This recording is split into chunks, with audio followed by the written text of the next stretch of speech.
ஆக்கப்பூர்வமான நிகழ்வுகளை அலசி ஆராய் ஒரு களம். RDX திங்கள் முதல் சனிக்கிழமை வரை இரவு 7 மணிக்கு. தொடர்ந்து மற்ற செய்திகளை பார்க்கலாம். ஜெர்மனி மற்றும் இங்கிலாந்தில் பயணம் செய்து 15,516 கோடி ரூபாய் மதிப்பிலான முதலீடுகளை ஈர்த்த பின் சென்னை திரும்பிய முதலமைச்சர் மு.க.ஸ்டாலின் இதுவரை சென்ற பயணங்களிலே முத்தாய்ப்பான பயணம் இதுதான் எனவும் வெற்றி பயணத்தால் மனநிறைவாக இருப்பதாகவும் தெரிவித்திருக்கிறார். இந்த பயணத்தை பொறுத்தவரையில் மாபெரும் வெற்றி பயணமாக அமைந்திருக்கிறது.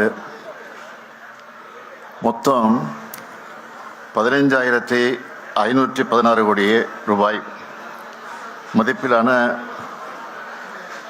முதலீடுகள், அதாவது 15,516 கோடி ரூபாய் மதிப்பிலான முதலீடுகளை ஈர்த்து 17,613 பேருக்கு வேலை வாய்ப்பு அளிக்கக்கூடிய வகையில் 33 புரிந்துணர்வு ஒப்பந்தங்கள் போடப்பட்டிருக்கு.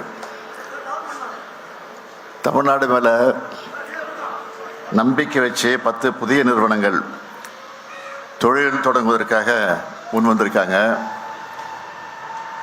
துடிப்பான தொழில்துறை அமைச்சராக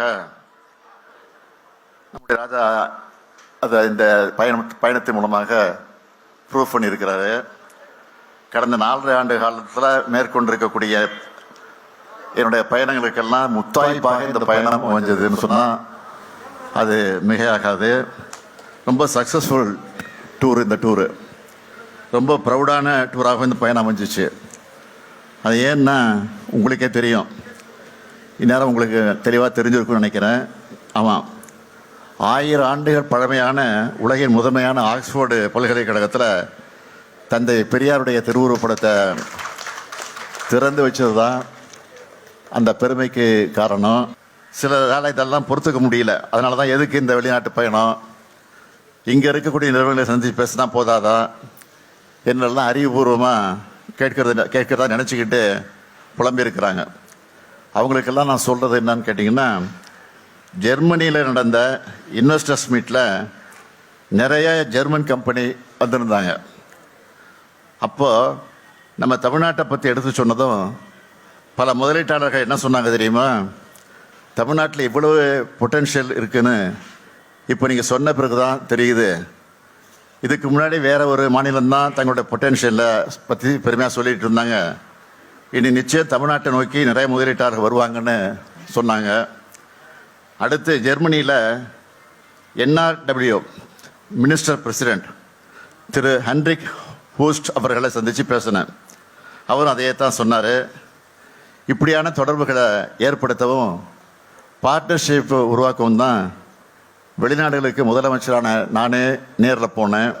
தமிழ்நாடு கொண்டிருக்கக்கூடிய மனித வளம், உட்கட்டமைப்பு, வெளிப்படையான அரசு நிர்வாகம், சலுகைகள், இதை பற்றி முதலமைச்சராக இருக்கக்கூடிய நானே அவங்கக்கிட்ட எடுத்து சொல்கிறேன்.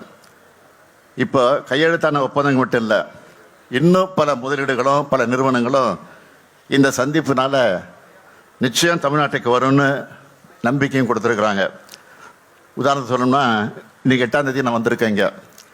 அடுத்து 2 நாளில் 11ஆம் தேதி டெல்டா எலக்ட்ரானிக்ஸ் தொழிற்சாலை ஆட்டோமேட்டட் லேன் அமைப்பையும் பணியாளர் தங்குமிடக்கூடிய இடத்தையும் திறந்து வச்சு 1,100 கோடி ரூபாய் மதிப்பிலான புதிய தொழிற்சாலைகளுக்கு அடிக்கல் நாட்ட இருக்கிறேன். அதே மாதிரி ஏற்கனவே தூத்துக்குடியில் நடத்தின மாதிரி ஒசூர்லையும் முதலீட்டாளர் மாநாட்டை நடத்த போகிறோம்.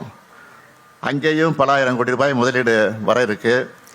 தொழில் முதலீடுகளை இருக்கிறதுக்கான எங்களோட வெளிநாட்டு பயணங்களும் இங்கே மேற்கொள்ளும் பயணங்களும் எப்போவும் நிற்காது, இது தொடரும். ஒரு வகையில் சொல்கிறது, முதலீடு பண்ண போனது இதை பற்றி திருச்சி சொல்லியிருக்கிறாரு. நான் என்னை பொறுத்த வரைக்கும் சொல்ல விரும்புகிறது, சுயமரியாதை கொள்கையில் முதலீடு செஞ்சுட்டு வந்திருக்கிறேன். தந்தை பெரியாருடைய உணர்வுகளை, பெரியாரை பற்றி அந்த நாட்டில் முதலீடு பண்ணிட்டு வந்திருக்கேன். அதுதான் உண்மை. அதுதான் அந்த அடிப்படையில் சொல்லியிருப்பார் நினைக்கிறேன். சார், அதிமுகவிலிருந்து செங்கோட்டையன் அவருடைய பதவி பறிக்கப்பட்டிருக்கு. இதை பற்றி உங்களுடைய கருத்து என்ன சார்? ஆக்கபூர்வமான கருத்துக்களை பேசிகிட்டு இருக்கிறோம். இந்த அக்கபூர்வமான பதில் கேள்வி தான் கேட்குறீங்களா? ஆக்கப்பூர்வமான நிகழ்வுகளை அலசி ஆராய் ஒரு களம். RDX திங்கள் முதல் சனிக்கிழமை வரை இரவு 7 மணிக்கு.